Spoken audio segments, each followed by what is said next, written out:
Hey guys, welcome back to WWE 2K23 Universe Mode. It's our third episode of Raw, our fifth episode overall.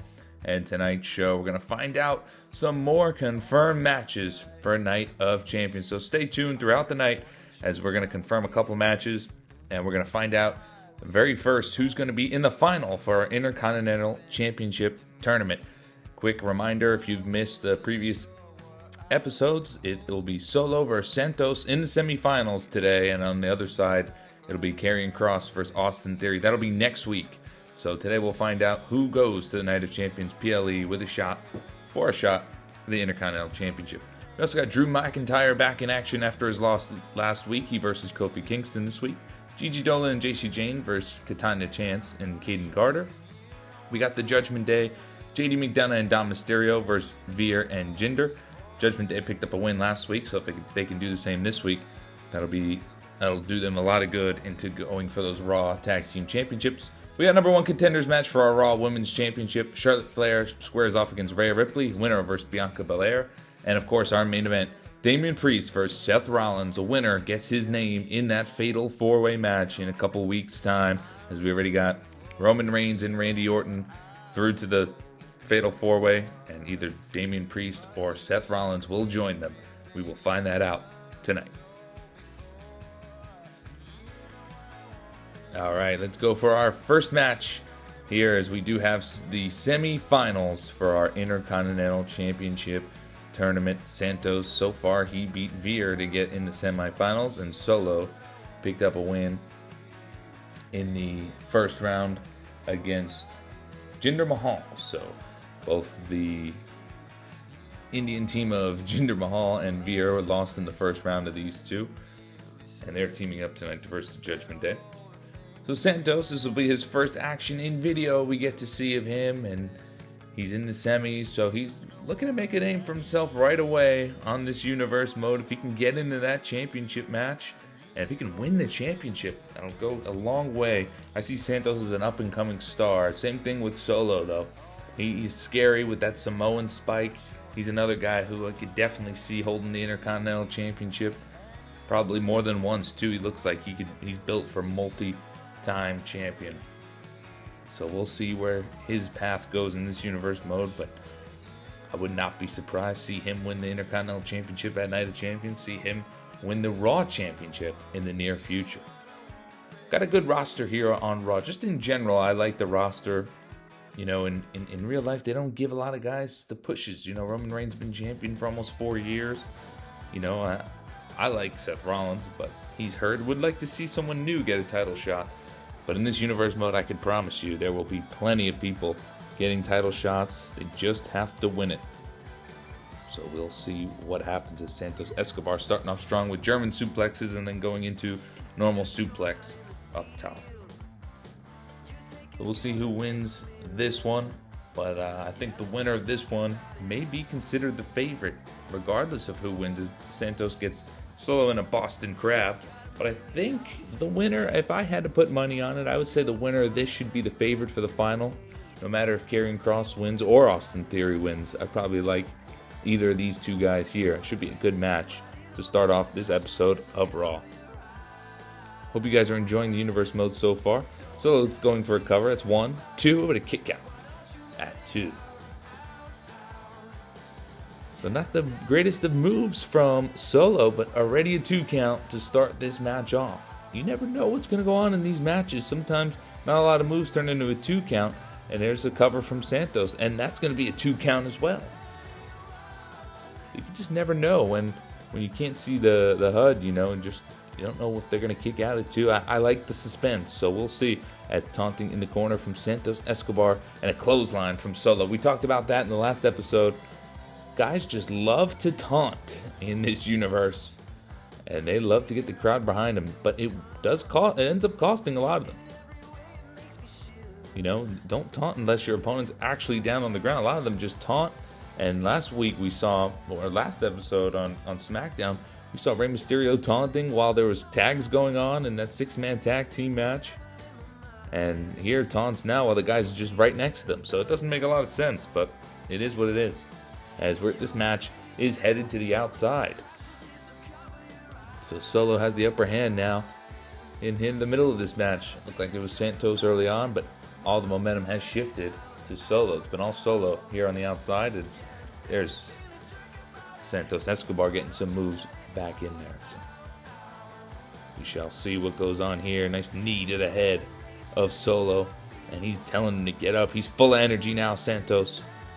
And this count hits to 5 on the outside. So they need to start getting back in the ring. And looks like Santos can try to do that. Yep. He brings Solo back in the ring. And he's not going to go in the ring on that occasion. He's going to go around and go in a different way. I don't get that one. He gets clotheslined right back out of the ring. Yeah, it wasn't the greatest of strategies there by Santos. And he paid for it. That's his own fault. But nice counter by Santos. And he's back on the upper hand with some punch combos. Let's see here. He's going to whip him to the ropes. He's got a move plan. Nope, goes under it. And then botches that one. And a nice knee to the face of Solo there. Recovers. So Santos looking a little shaky in this one. Not the cleanest of matches from either competitor. But it's been a pretty even match, I would say, so far. And here we go again with taunting costing him. But Santos counters out of that one. He doesn't pay for it there. And oof, nice punch to the face of Solo. And some more taunting. Solo trying to get back to his feet. He's in the corner. Let's see if Santos can capitalize. And a nice rolling thunder kind of splash there. And he'll go for the cover. Referee took a while to get down. There's 2 and a kick out from Solo. Referee pretty slow to count there. For some reason had to go all the way to the right side. and then count as a drop on the ropes from Solo.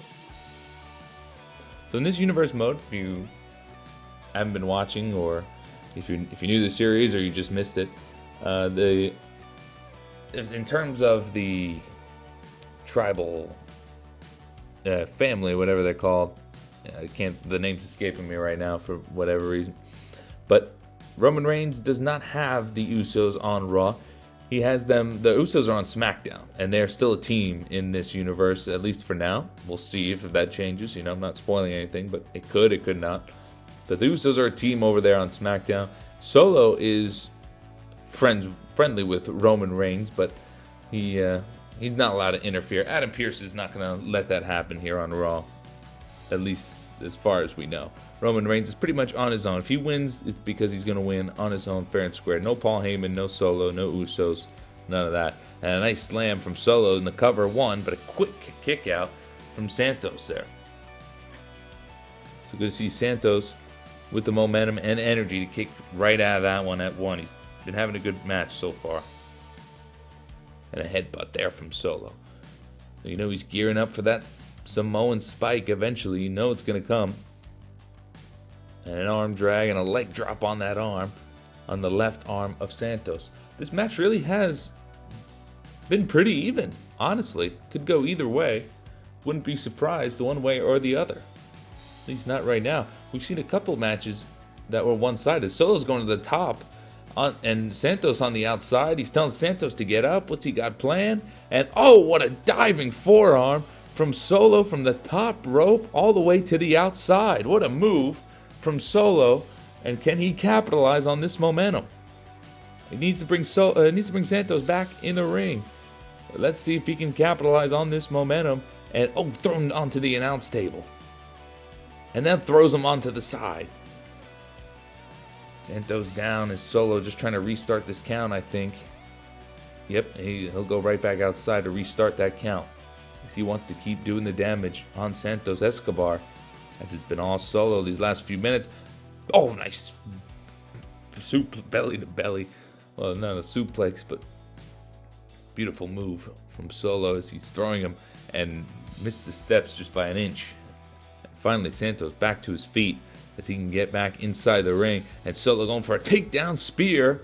And he's going to go for a cover here. Here's the count. 1.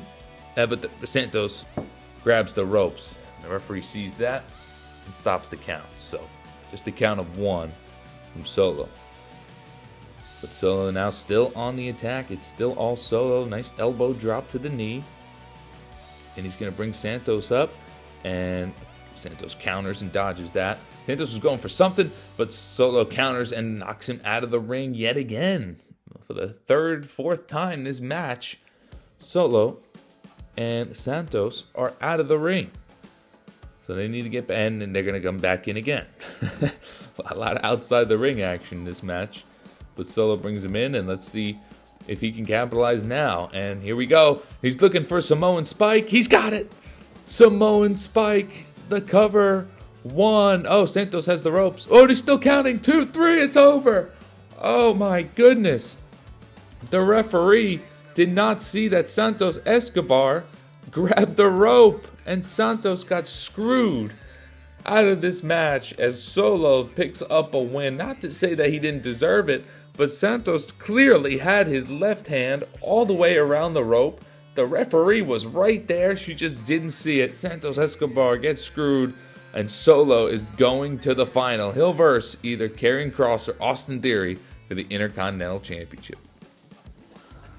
All right, let's take a look at how our other matches panned out. Drew McIntyre bounces back from his loss last week against Randy Orton. He picks up a win against Kofi. Gigi Dolan, JC Jane, they pick up a win against Kaden Carter and Katana Chance. Nice win for the young ladies. JD McDonough and Dom Mysterio Judgment Day pick up another tag team victory. They beat Veer Mahal and Jinder Mahal. Veer and Jinder Mahal. Geez, sorry. As they pick up another win. So that's 2 weeks in a row, the Judgment Day picking up wins. And we're going to have an announcement on the Raw Tag Team Championship match at Night of Champions. During this match, stay tuned. We will have an announcement. I've just been told from GM Adam Pearce. So we'll cut to a commercial at some point during this match, and we'll announce that one. But for right now, Charlotte's coming to the ring, and she will be taking on Rhea Ripley for a chance at Bianca Belair's Raw Women's Championship. The winner of this match, obviously versing Bianca Belair for that title at Night of Champions. That'll be another match off the card. So we found out we are gonna get an announcement on the Raw Tag Team title match during this match, during the commercial of this match. We'll find that out. The Raw Women's Championship match will be determined after this match.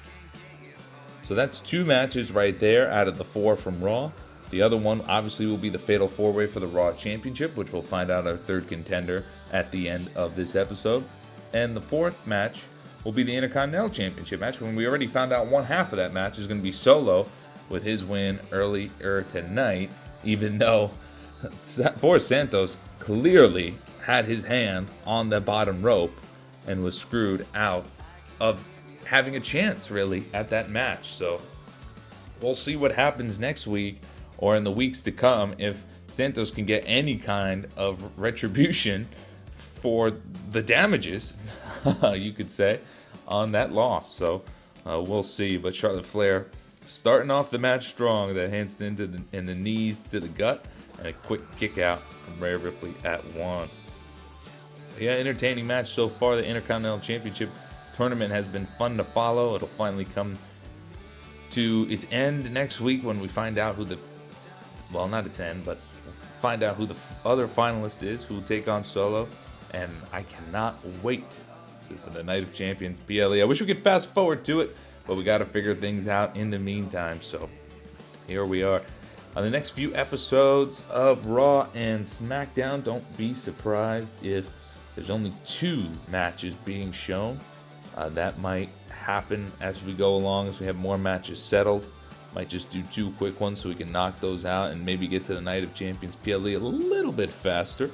Been trying to do these videos twice a week on Raw and SmackDown. I'm going to try to do it even more because I just enjoy doing them. Honestly, I want to see how it plays out, because I know you guys are watching it and you want to see. I'm also technically watching it and want to see, because it's a surprise for me when I see who wins as well. So, I don't want to get too far ahead of myself. So I want to make these videos come out even faster for you guys. So I'm going to try my best to do that.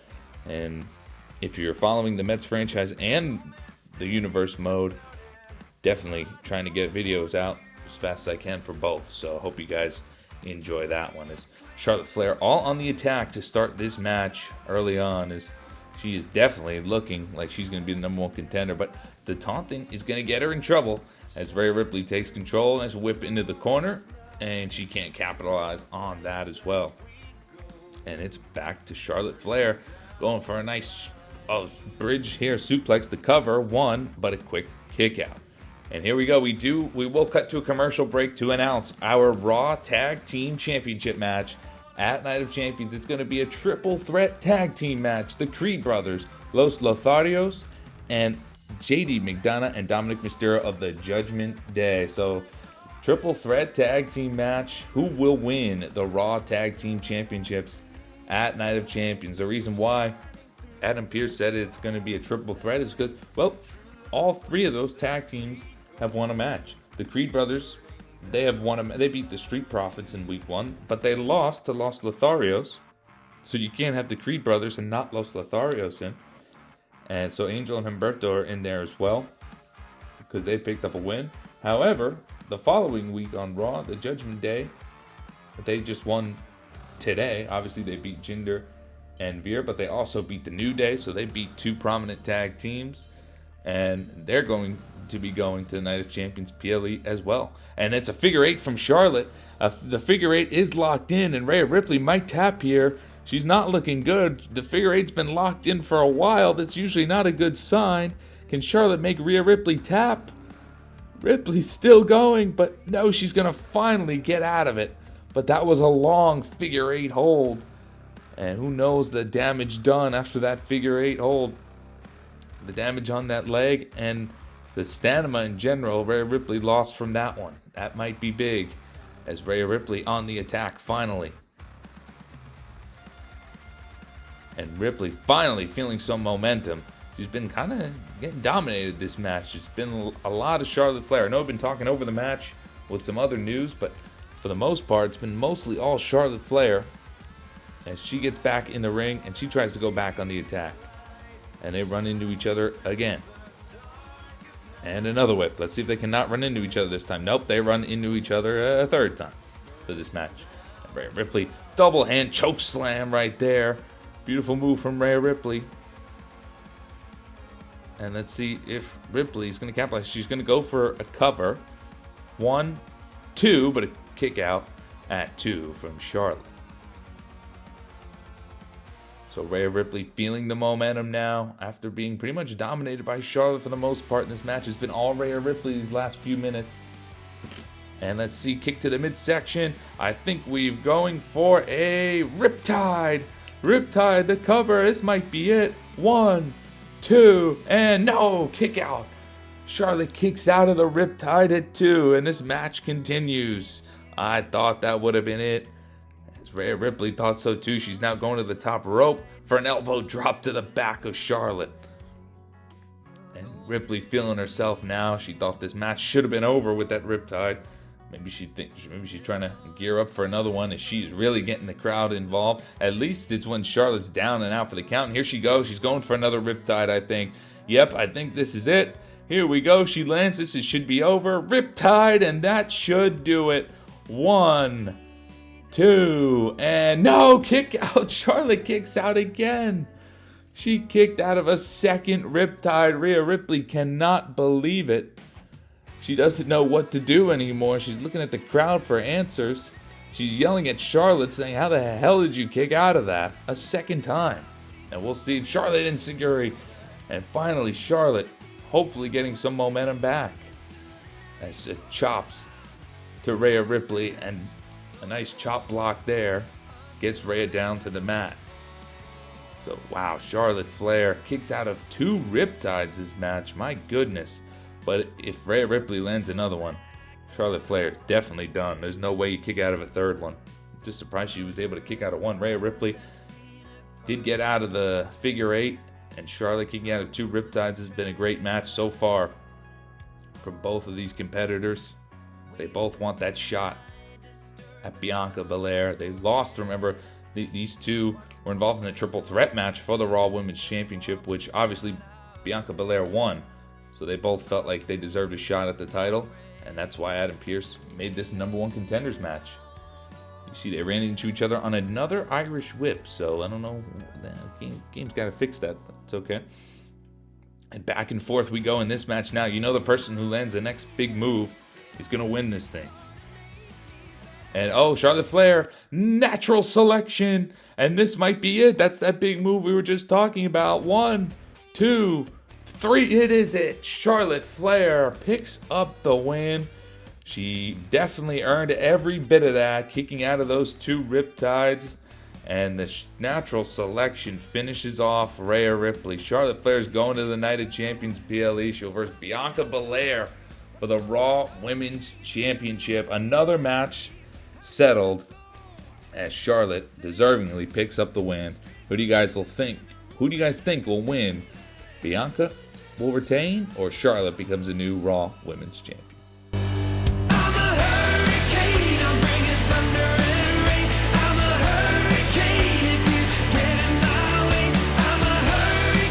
All right, well, now we're into our main event. We got one hell of a match for that the number 1 contenders match for the Raw Women's Championship. That was a great match. Hopefully the main event can live up to that same hype, as Damian Priest has a shot at the Raw Men's Championship. My goodness. Apologize to the commentary. Heads all over the place. After that match, it was just so good. Damian Priest, if he wins, he'll have his shot at the Raw Championship against Roman Reigns and Randy Orton, but he'll have to go up against one of the top superstars on the Raw brand, Seth Rollins. Never easy when you have to go up against Seth Rollins, no matter who you are. He can beat anyone on any given night, of course, and he would probably be the favorite to win this match if you were a betting man. So we'll see who takes the win. Hopefully it's just a good match. That last one was great. So this episode, we have 2 matches confirmed. We have one half of the Intercontinental Championship match confirmed. So we're almost done. By next week on Raw, we would have figured out all 4 matches for Night of Champions on the Raw brand, at least. Obviously, 4 matches from Raw, 4 matches from SmackDown. It's going to be an 8-match PLE. Every single match will be a championship match. 7 vacant titles and only 1 actual champion, which is Bianca Belair. And we just found out her opponent. So, and it looks like it's going to be an early suicide dive here from Seth Rollins. Let's see if he can connect on this one. He's going for it. And, yep, suicide dive onto the outside right away from Seth Rollins. Taking a risk. He wants his name in that fatal 4-way. But, yes, going back to that PLE, it's going to be 8 matches. 4 from Raw, 4 from SmackDown. All title matches. The 4 titles on Raw. First the 4 and the 4 titles on SmackDown. All being crowned. And Bianca Belair obviously defending. So we will see on SmackDown side of things. If you've missed a couple episodes, we have a 6-pack challenge for the United States Championship. Talked about that in the last episode. If you want to see the superstars in that one, you can go check that out. For the SmackDown Tag Team Championships, nothing has been announced yet. Same thing for the SmackDown Women's Championship. Nothing has been announced just yet, but the women are competing each week, and looks like there might be an announcement soon based on recent winners, but we shall see. Got a couple weeks left for that. And of course, for the SmackDown title, it'll be similar to Raw. Main event winner goes to the pay-per-view, but it'll be a triple threat match instead of a fatal 4-way like they're doing on Raw. We already have Cody Rhodes in that one, and Sheamus picked up a win against Gunther, even with the help of Imperium. So, like I said, if you missed that episode, go check that out. On the next episode of SmackDown, since we're talking about SmackDown, we have a couple things lining up. We'll find out who's going to join Cody Rhodes and Sheamus in that triple threat, so that'll be finalized in our main event. And it looks like we'll probably get an announcement at some point on the SmackDown Tag Team titles, either this week or next week, so stay tuned for that. Same thing with the SmackDown Women's Championship as well. But yes, Damian Priest here on the attack. This match has gone back and forth so far, and it's been outside the ring, inside the ring, and both superstars got some moves on. So let's focus on the rest of this match of this episode. Sorry for getting sidetracked, but I like to explain things, what's going on here, because not a lot of promos we're going to cut, so a lot of things will need explanation by me, so I'll definitely do my best to explain all that. If you ever get confused, just leave a comment, and I'll respond to that with exactly what's going on, especially if we've talked about it already. So always feel free to comment anything you want down in the comment section. If you have a question about anything, even if you want to know if person to ally, enemy, or just undecided at the moment because it's not mimicking real life exactly. This is all new. This started from scratch.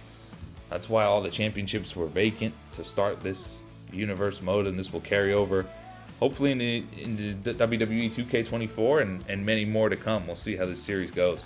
Anyway, Seth Rollins on the attack, ripcord knee, and that means Seth Rollins is full of momentum right now, and we might see a curb stomp soon, but Damian Priest does a nice job of countering and getting back on the upper hand. Thought we were going to see a South of Heaven, but it was just an elevated flatliner. The cover, 1, 2, kick out from Seth Rollins. Kicks out of that flatliner there from Damian Priest.